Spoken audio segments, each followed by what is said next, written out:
নমস্কার বন্ধুরা, আমি ডক্টর দীপঙ্কর ভট্টাচার্য। ইউটিউবে আমার চিকিৎসা বিধান চ্যানেলে আপনাদের স্বাগত। আজ আমি কড়া, ইংরেজিতে যাকে বলে কর্ন, সেই সম্বন্ধে আলোচনা করছি, যেটি পায়ে বেশি হয়ে থাকে। এই প্রসঙ্গে বলছি যে বর্তমানে আমার ভিডিওগুলো 5 থেকে 7 মিনিটের জন্য, সেই জন্য এই স্বল্প পরিসরে সবকিছু বক্তব্য হয়তো জানানো সম্ভব হয় না। এই কারণে আমার টালিগঞ্জে আজাদগড় এলাকায় মেরিনো এন্টারপ্রাইজ বলে একটা প্রাচীন হোমিওপ্যাথি ওষুধের দোকান আছে, যেখানে মূলত জার্মান ওষুধ রাখা হয়। সেখানে আমি প্রতি সোম, মঙ্গল, বৃহস্পতি এবং শনিবার আমি সন্ধ্যা 6টা থেকে 7:30 পর্যন্ত বসি। কারো যদি পরামর্শের দরকার হয় তাহলে ওই সময়ের মধ্যে এসে পরামর্শ চাইতে পারেন।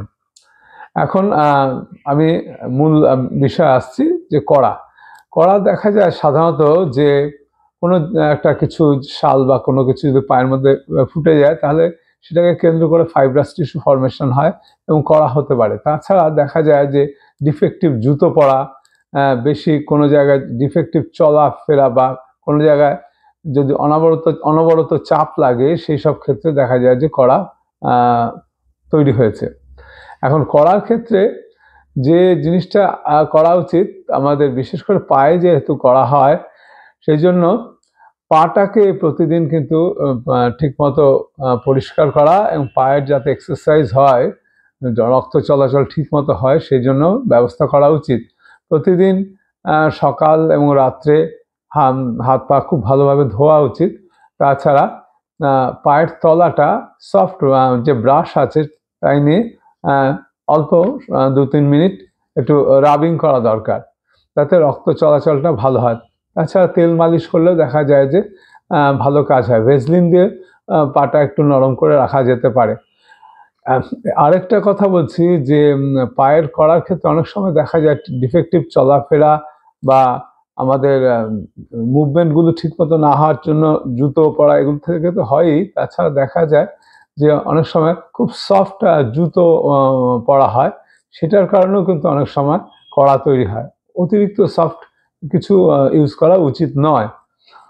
মোটামুটি একটু হার্ডের দিকে যদি ব্যবহার করা যায়, সেখানে বিছানার ক্ষেত্রেও সেই কথাই সত্য, অতিরিক্ত গদি বা এসবের মধ্যে থাকা উচিত নয়, তাতে অনেক অসুবিধার সৃষ্টি হতে পারে। এখন হোমিওপ্যাথি ওষুধের মধ্যে বলছি, যে ওষুধের মধ্যে যে ওষুধগুলো প্রধানত ব্যবহার হয় সেটা হচ্ছে অ্যান্টিমক্রুট, সাইলিশিয়া, অ্যাসিড নাইট্রিক, অ্যামনপিক্রিক। এই ওষুধগুলি সাধারণত 200 পোটেন্সি ভালো কাজ করে। দিনে 2 থেকে 3 বার ব্যবহার করা যায়। 7 থেকে 10 দিন ব্যবহার করে তারপর ওয়েট করে দেখতে হয় কিরম হচ্ছে কাজ। এছাড়া আয়ুর্বেদ ওষুধের গুলোর মধ্যে রসুন একটি খুব ভালো উপযোগী ওষুধ, যেটা ব্যবহার করলে করার ক্ষেত্রে ভালো কাজ দেয়। তাছাড়া মালতী এবং ধানি লঙ্কা, এরাও করার ক্ষেত্রে ব্যবহৃত হয়ে থাকে। এছাড়া মুদ্রার ক্ষেত্রে আমি বলছি 2টি মুদ্রা খুব উপযোগী। একটা হচ্ছে বায়ু মুদ্রা। বায়ু মুদ্রাটা আমি দেখাচ্ছি, এই যে এতে ব্লাড সার্কুলেশন ঠিক থাকে। এটা অ্যাকচুয়ালি থাইয়ের ওপর এটাকে রেস্ট করতে হবে, মেরুদণ্ড সোজা থাকবে, পায়ের নিচে একটা কিছু থাকবে। বাবু হয়েও করা যায় বা পদ্মাসনে বসেও করা যায়। এই মুদ্রায় 5 মিনিট থেকে শুরু করে আস্তে আস্তে বাড়িয়ে 15 মিনিট পর্যন্ত করতে হবে।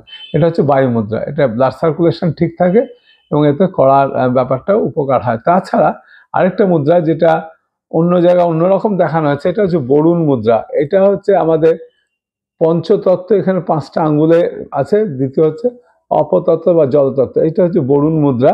এই মুদ্রায় ওটা এরমভাবে থাকবে না, পায়ের ওপর থায়ের ওপর রেস্ট করবে সোজা এইরমভাবে।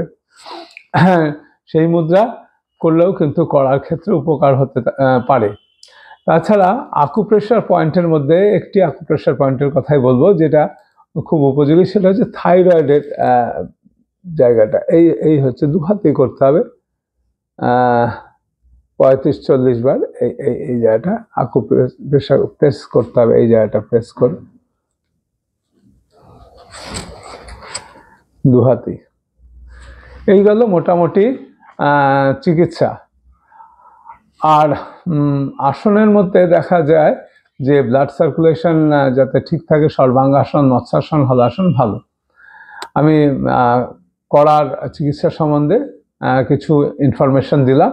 যদি ভালো লাগে আপনাদের সুচিন্তিত মতামত জানাবেন। নমস্কার।